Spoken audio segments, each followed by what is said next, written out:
por vezes a gente não para pensar nisso, né? Faz assim, ó. Faz. Você está respirando. Você está respirando. Amém? E a palavra de Deus, lá em 1 Tessalonicenses 5,18, que é a palavra que a gente vai usar como tema nessa noite, diz assim: deem graças em todas as circunstâncias, pois esta é a vontade de Deus para vocês em Cristo Jesus. Essa é a vontade de Deus, que nós sejamos gratos. Você tem sido grato, você tem agradecido pelas coisas simples da vida. E a gente, para viver como pessoas gratas, né, a gente precisa entender que essa é a vontade de Deus. Então, quando você é uma pessoa grata, você está fazendo a vontade do Senhor. Nicola, mas eu tenho que ser grato em tudo? Em tudo, Simone? Em tudo. E eu me lembro, quando meu pai faleceu, esse ano meu pai estaria fazendo 67 anos de idade. Meu pai morreu em 12 de março de 2012. Meu pai faleceu com 57 anos de câncer. E eu me lembro que quando meu pai foi diagnosticado com câncer, eu recebi a notícia, ele tinha ido fazer os exames e realmente deu positivo, né, que ele estava com câncer no esôfago, né, no estômago ali. E eu me lembro que eu ajoelhei e eu falei assim, fui orar, né? Deus, cura meu pai, né? Essa oração que qualquer cristão faria, você, se estivesse com alguém doente, ainda mais seu pai, sua mãe, alguém que você ama. E eu me lembro quando eu ajoelhei, Deus falou assim, nem comece, eu não vou curar seu pai. Eu falei assim, como assim não vai curar meu pai, né? Não estou entendendo. Eu falei, seu pai não precisa de cura. Seu pai precisa de salvação. Você vai orar por salvação. E eu me lembro naquele momento, eu fiquei assim bem abalado, né, com o que Deus falou no meu coração. Eu liguei para minha mãe, eu falei assim, mãe, estreitou na terra para nós. Deus falou que não vai curar o pai. E ele falou assim que é para a gente orar por salvação. Salvação eterna. E foram dias muito difíceis para nós, sabe? A gente chorou demais. Foram 6 meses que meu pai passou por isso. A gente viu ele definhando. Meu pai tinha 110 quilos. No final ele estava com 47, mais ou menos. Ele ficou muito magro. Tem uma foto do último Natal. E eu me lembro que a gente só chorava e eu não entendia nada do que estava acontecendo. De tudo aquilo que a gente estava passando. E eu confesso para vocês que nessa hora veio na minha mente o seguinte: como que a gente pode ser grato por isso? Eu falei, como que eu vou ser grato por isso? Só que hoje eu conto essa história, né, com um coração grato, um coração leve, porque hoje eu consigo entender que aqueles 6 meses foi para o meu pai entender o que ele tinha de mais valioso na sua vida, era a sua família. E foi essa família que muitas vezes ele não abraçou, ele não entendia, né, o abraço. Eu me lembro quando eu comecei a chegar mais ao meu pai, esse tempo foi para isso, para ele desenvolver a gratidão. E eu comecei a beijá-lo, meu pai era militar, né? E ele falou, esse menino está diferente, começou a me beijar, que negócio é esse? Está esquisito, né? Mas para ele entender o valor de um abraço, de um beijo. Eu me lembro que teve um dia que ele tinha acabado de chegar da quimioterapia, aí o pai deitou na cama, e era uma sexta-feira, de sexta para sábado, e aí eu estava revezando com as minhas irmãs, porque meu pai morava em Londrina, e aí eu ia para Londrina, e quando a gente ia para Londrina, eu ficava lá, eu ia segunda, quarta e sexta, minha irmã revezava terça e quinta, a minha outra irmã ainda morava lá, e a gente ia, e eu me lembro que em determinado momento o pai pegou e chamou todo mundo. Falou, chama a Jenny, chama o Nicola, chama a Jana, né, que eu quero falar com eles. Aí minha mãe falou, o pai está chamando, seu pai está chamando vocês. Aí a gente entra, pastora, dentro do quarto, aí meu pai enrolado na coberta, ainda estava com a sonda assim, e aí ele falou assim, eu quero dizer que eu não tenho filhos. Eu falei, pronto, o negócio já está ruim, né? Já tá, e agora não tem filho? Lascou tudo, né? E aí ele vira pra gente e fala assim, eu não tenho filhos, eu tenho joias. Aí eu falei, pai, brincadeira esse negócio, né? Demorou tudo isso pra falar isso pra mim? Por que não falou quando eu era tiquinho? Ia resolver tanta coisa, né? Tanta coisa na minha vida. Mas, ou seja, esses momentos foi para mostrar para ele o que ele tinha de mais valor. Meu pai não valorizava. Ou seja, ele sempre foi um homem provedor. Nunca faltou nada na nossa casa. Eu não me lembro de alguém, né, chegando em casa para cobrar uma conta ou faltava comida dentro de casa. Nada disso. Ele sempre foi muito provedor e protetor. Mas meu pai nunca foi muito presente na nossa vida. Né? Eu lembro que eu queria jogar bola, ele não podia. Sempre queria trabalhar. Né? Eu queria soltar pipa, meu pai não podia. Então eu cresci um menino meio que sozinho. Né? E aí eu comecei a fazer amizades, porque eu me sentia só e eu queria ter outras pessoas. Então meu pai não foi muito presente. Então assim, meu pai não foi na minha formatura. Na minha formatura de 3º ano, eu queria ser médico. Minha mãe fez uma roupa toda branca para mim, eu fui todo de branco no 3º ano. Né? E meu pai não foi. Aí eu me formei, meu pai também não pôde ir na minha formatura, ou melhor, não quis ir. Então ele começou a entender que esse tempo foi o tempo dele aprender gratidão. Foi o tempo que ele aprendeu, na minha percepção, a ser grato. É isso que meu pai aprendeu em todo esse tempo.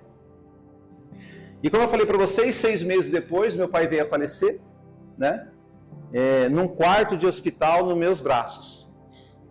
E eu me lembro que na noite que ele faleceu num sábado de manhã, e eu me lembro que na noite anterior ficou eu, a minha irmã e minha outra irmã, e eu me lembro que eu peguei na mão delas, eu falei assim, vamos orar, né? Que é o que a gente pode fazer. A gente orou os 3 ali, nunca tinha acontecido isso. Olha quantas coisas Deus foi fazendo. E aí a gente orou ali, e aquela noite foi inquieta. Os 3, minha mãe no hospital sozinha com meu pai, nós 3 em casa, e foi uma noite inquieta. Aí Deus acorda minha irmã, do meio, às 3 horas da manhã para orar, porque é como se meu pai tivesse sido amarrado a alguma coisa, estava preso e não conseguia sair desse mundo. E ela ora, fazendo esse desligamento, essa oração de desligamento.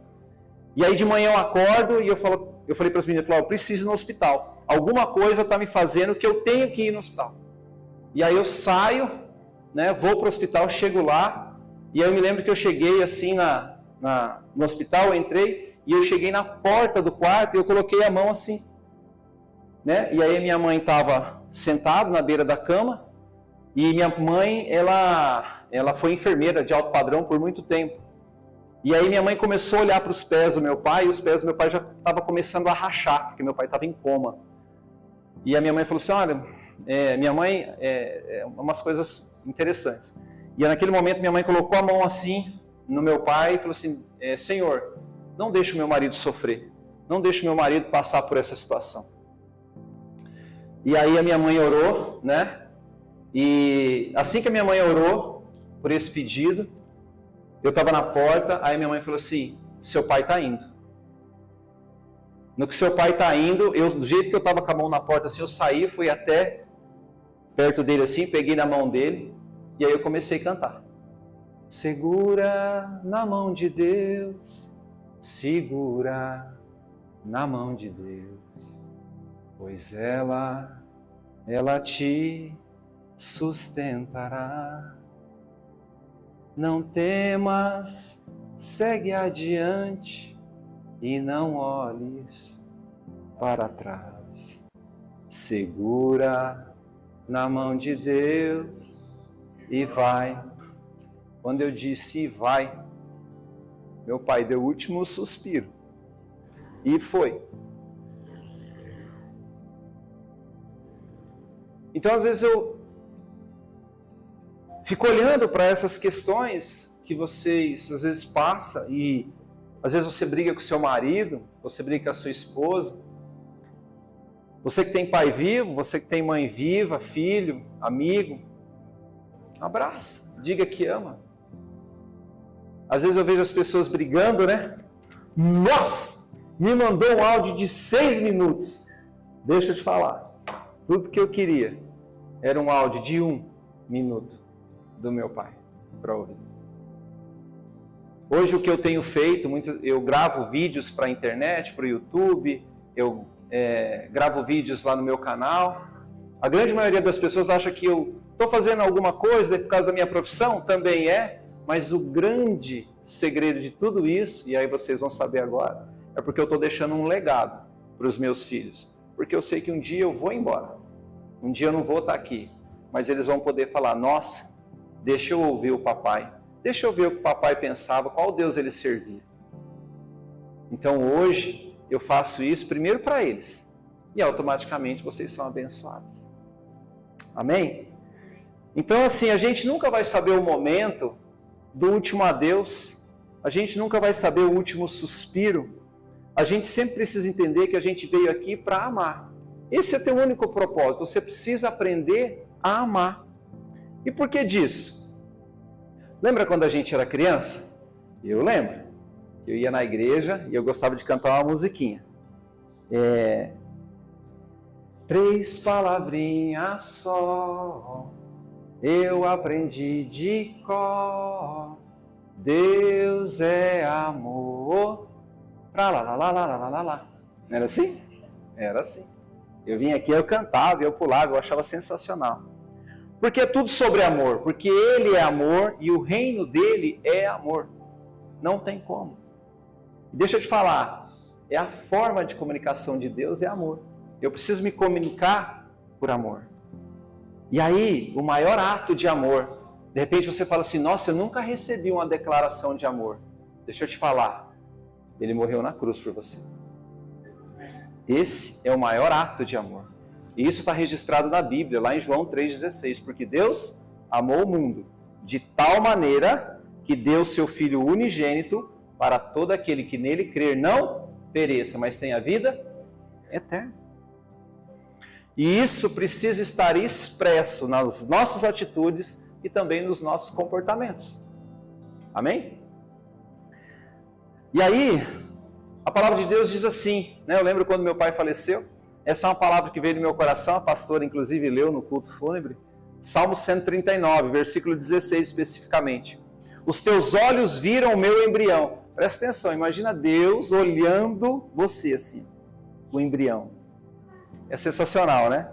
E aí o Salmo continua. Todos os dias determinados para mim foram escritos no teu livro, antes de qualquer deles existir. Antes de qualquer deles existir, Deus já determinou os dias, já sabe quantos dias vai ficar. Então, significa que a gente precisa viver todos os dias, de forma intensa aqui nessa terra. Como eu disse, a gente não sabe o último dia, o último momento. E você não vai viver nem menos, nem mais um dia aqui nessa terra. Às vezes as pessoas me perguntam, Nicola, quantos anos você tem? Eu falei, quantos anos eu tenho? Eu não sei. Eu sei quantos anos eu vivi. 49. Agora, quantos anos eu tenho? Só Deus sabe. Eu não sei quantos anos eu tenho. Eu sei quantos anos Deus já me deu. A minha mãe, estava contando para a pastora, ela veio morar agora conosco aqui em Maringá. Ela está mais pertinho, inclusive hoje, né? Já fui lá na minha mãe, né? Comer um almocinho de mãe. Não sou bobo, né? Não sou, né, besta. Fui lá almoçar com a dona Ruth. E antes desse domingo, ela chegou na segunda-feira, eu fui lá ajudar algumas coisas e tal. E aí, na hora que eu cheguei assim na janela, assim, ela mora no 7º andar, que eu cheguei na janela, que eu olhei assim, falei, nossa, que visão, né? O cemitério, mãe. Ela olha direto pro cemitério. E aí minha mãe falou assim, isso é para me lembrar que um dia eu vou estar lá. Então é para me lembrar que eu tenho que viver todos os dias de forma intensa. Deixa eu te falar, tem dia que eu faço questão de passar no cemitério. Eu falei, você é doido? Eu falei, sou não. Para lembrar que eu não sou nada, que eu sou pó e que eu preciso entender que a minha vida é curta aqui. E eu preciso viver de forma intensa. Então eu acordo de manhã e falo, o que eu posso fazer para facilitar a vida das pessoas com quem eu amo, com quem eu estou, né? A vida dos meus amigos, da minha esposa, como que eu posso, né? Esse dia eu gravei um Reels, um vídeo da minha esposa e comecei a brincar e eu tirei um sorriso dela. Eu falo que o meu propósito é tirar um sorriso da minha esposa todos os dias. Quais forem, uma cosquinha, ela fica brava, eu não estou nem aí. tá? Então, ou seja, que visão, né? Então, ou seja, quando eu estou sarado, quando eu tenho o princípio do Senhor dentro do meu coração, eu olho para o mundo de forma diferente. E deixa eu te falar, você não olha o mundo como ele é. Você olha o mundo como você é, a partir das suas experiências. Então, se você carrega dor dentro de você, adivinha como é que você vê o mundo? Agora, se você carrega esperança, muda, né? Entende? É a sua visão de mundo que muda. Então, que no intervalo entre a gente nascer e morrer, nós vivamos. É por isso que eu carrego sempre comigo a gratidão, que é o tema da nossa mensagem de hoje. Gratidão. E o que é a gratidão? A gratidão é o sentimento que conecta as pessoas. A gratidão é quando eu quero estar novamente com alguém, baseada no quanto ela foi grata pelas coisas que nós já vivemos juntos. Não tem aquelas pessoas que falam, cara, preciso ver fulano, né? Quero estar com ele de novo. Nossa, fulano é tão grato. Meu pastor fala, falei assim, eu não fiz fortuna, mas eu fiz amigos. Né? Então eu tenho a honra de poder ser amigo do meu pastor. E é interessante que o caminho mais comum da gente ser grato é pelas coisas boas, não é? Nossa, ganhei isso, ganhei aquilo. Só que a Bíblia foi muito clara, né? Em todas as circunstâncias. Significa também que nas coisas ruins eu também tenho que ser grato. Só que eu não estou falando aqui de hashtag gratidão, né? Que acabou virando moda. A pessoa vai lá no Instagram e coloca o quê? Hashtag gratidão, eu amo minha mãe, não é assim? Isso, mas não lava um prato? Não dobra uma cama? Hã? Não ajuda a mãe a guardar as coisas? Que gratidão doida é essa? Hã? Não tira um prato da mesa? Então a gratidão não é pelo aquilo que você diz ser grato, mas pelo que você faz pelas pessoas para mostrar a sua gratidão. Percebe? E aí na segunda camada a gente precisa ser grato também pelas coisas ruins que nos acontecem. Nicola, como assim, né? Coisas ruins? Não faz sentido? Faz. É porque independente do que acontecer, você precisa agora, com essa nova mentalidade, lembra lá de Romanos 12, 2? Né? Não vos amoldeis a esse mundo, não toma a forma desse mundo, mas antes sejam renovados pela transformação da vossa mente, para que vocês possam experimentar a boa, a perfeita e a agradável vontade de Deus. Então, ou seja, com essa nova mentalidade, a gente precisa encontrar uma forma de ler esta ou aquela situação e encontrar algo nela para ser grato. Eu me lembro que eu tinha um Fiat Uno preto. E aí, igual eu fiz hoje, fui almoçar na casa da minha mãe. E aí catei o Fiat Uno e cheguei na casa da minha mãe. Quando eu cheguei, a minha mãe morava numa subida lá em Londrina. E eu lembro que eu parei, gente, não tem como, né? Os homens vão saber disso, não tem como você puxar um freio de mão do Uno e ele não fazer barulho, que vai, né? Faz um barulhão. E eu parei meu carro, né? Engatei o carro, desci, tirei todo mundo, entendeu? E entrei dentro de casa. E aí tô lá conversando com a minha mãe, tarará, de repente, o pessoal bate palma. Nicola! Não, Dona Ruth! Falou, Nicola tá aí? Não, tá. Não, aqui ele tem um Fiat Uno preto? Tem. Não, ele tá batido lá no poste, lá embaixo. Aí eu falei, mas que trem doido, porque já era a segunda batida naquele mês. Entendeu? Era a segunda batida daquele mês. Eu falei, gente do céu, né? Aí eu já saí invocado, né? Saí lá, eu falei, gente do céu, como é que pode isso? Aí de novo, vem a Dona Ruth. Graças a Deus. Eu falei, graças a Deus, o negócio estava arrebentado no poste. Graças a Deus que não pegou nenhuma criança. Percebe a sabedoria? A gente tem hora que é muito cabeçudo, gente. E nessa época eu era mesmo, né? Não tinha nem um pouquinho de Deus. Então esse é o problema de quando não se desenvolve uma mentalidade de gratidão dentro de você.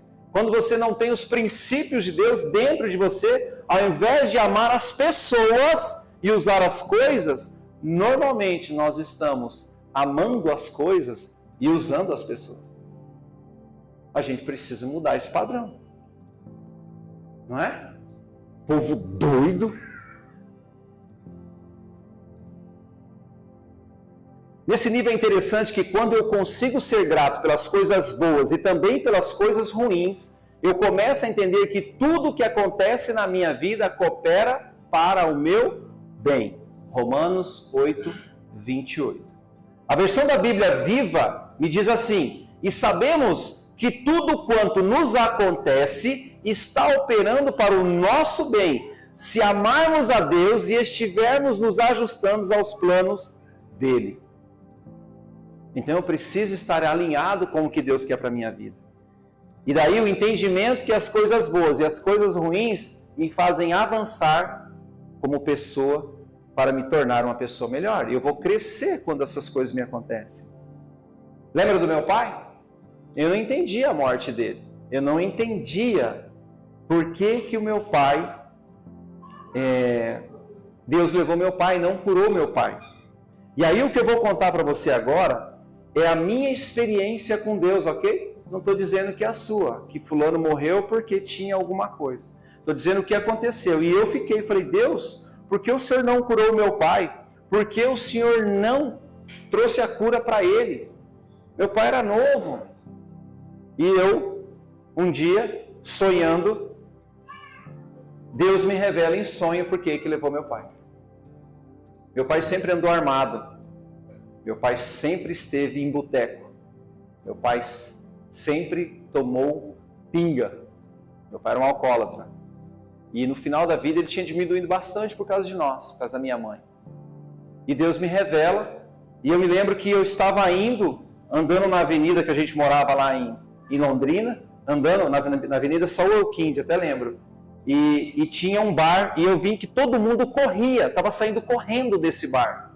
E eu falei, gente, o que esse povo está correndo? E quando eu chego, estava o meu pai com uma arma na mão e tinha um corpo no chão que ele tinha acabado de atirar nessa pessoa. E Deus falou assim, foi por isso que eu levei o teu pai. E minha mãe tinha falado que ele andava bem estressado. Você percebe que tem coisas que a gente não entende. Mas Ele está no nosso futuro e Ele sabe o que é melhor para nós. E Ele fala que é melhor você entrar no céu rastejando, sem um olho, sem uma mão, mas entrar no céu. Não fala assim a Bíblia? Se o seu olho pecar, se a sua mão pecar, arranca fora, mas entra no céu. Isso, então foi assim, essa é a minha experiência. Amém? Essa é a minha experiência. E às vezes você fala assim, mas por que a gente tem que ter tantos momentos ruins? Você já viu um aparelho cardíaco que mede o batimento cardíaco? Fica assim, pip, pip, não fica assim? Significa que existem altos e baixos na sua vida. Porque quando um aparelho cardíaco para de medir a tua pulsação, fica uma linha só, não fica? Significa que se a sua vida não tiver altos e baixos, você morre. Qual que é o segredo? Picos e vales. Quanto mais rápido eu entender o que eu preciso aprender nesse vale, mais rápido eu chego no próximo pico. E aí eu vou de novo. É assim que eu vou me fortalecendo, de glória em glória eu vou crescendo no Senhor. Então entenda que as coisas ruins que acontecem com você não é para você reclamar. E eu já falei aqui que reclamar é você clamar 2 vezes essa desgraça para a tua vida. Então para de reclamar. Começa a falar assim, Deus, o que eu preciso entender com essa situação? O que o Senhor quer me ensinar com esse vale? Né? O que o Senhor quer me ensinar com esses momentos ruins? Interessante que esses momentos ruins, que a gente pode chamar de deserto, sim ou não? Podemos chamar de deserto? Sempre terá um caráter de aprendizado e preparação. Perceba que, se Deus está no controle de todas as coisas, significa que estes momentos nos ajudam a entender que eu não devo culpar ninguém pelo ocorrido nessas situações. Na Bíblia, a gente tem vários exemplos de desertos, né, dos nossos heróis da fé. E esses desertos normalmente simbolizam adversidade e também preparação e treinamento. E todo deserto, irmão, tem um tempo, tá? Tem um tempo para acontecer. Por exemplo, na Bíblia, o número 40 costuma estar associado a essa ideia de preparação e treinamento. Presta atenção. Por 40 anos, no deserto, Deus preparou o povo para entrar na terra prometida. 40 anos. Por 40 dias e 40 noites, Noé teve que esperar na arca a terra ficar pronta para que ele e a sua família pudessem o quê? Sair da arca. Por 40 dias, Jesus, após a ressurreição, ficou o quê? Ensinando os discípulos a fim que eles estivessem prontos para o ministério. O deserto não é tua morte. O momento ruim não é tua morte. É um tempo que Deus está tratando algo com você que você ainda não passou de fase. Você ainda não está preparado. Sabe quando os meninos começam a crescer, as meninas começam a crescer, 15, 16 anos? Pai, deixa eu dirigir o carro. Pai, deixa eu dirigir o carro. Calma, não está pronto. Deixa eu dirigir o carro. Não, não posso dar. E aí completa 18. Pai, deixa eu dirigir o carro. Falei, então, eu quero até te dar o carro, mas você ainda não foi buscar a carteira? Como é que eu vou te dar? Eu até quero te dar. Percebe que você ainda não passou de fase? E enquanto você não vencer isso, Deus não vai trazer aquilo. Porque ou você vai se matar, ou você vai envergonhar o nome dele e vai se envergonhar. Tá? Então o deserto não é a sua morte, mas sim uma preparação para um novo tempo que Deus tem planejado para a sua vida. Então esse momento ruim, às vezes, que você está passando, esse vale, é de aprendizado, é de preparação. E eu preciso entender isso. A vida não é só alegria. Não é só isso. Tem dias, como disse o Jefferson lá no culto fúnebre ontem, tem dia que a gente chora, tem dia que a gente ri. É assim que funciona a vida. Eu preciso entender as minhas emoções, eu preciso entender como é que eu estou, o que acontece comigo. Lembra que após 40 dias no deserto, Jesus passou a viver o sobrenatural do seu chamado. Então percebe que você precisa passar de fase. E todas as vezes que vier um problema, você fala assim, oba, problema, oba. Porque você vai resolver isso, vai vir outro. Você precisa se tornar especialista em resolver problemas. Por isso que ter o entendimento de que as coisas ruins também são aprendizados para o nosso crescimento espiritual e emocional. E ele é fundamental para a nossa vida. Amém? Glória a Deus por isso. E aqui, quando a gente passa a entender isso, a gente vai abrir um espaço enorme para a gente falar de perdão. Não é verdade? Pense comigo.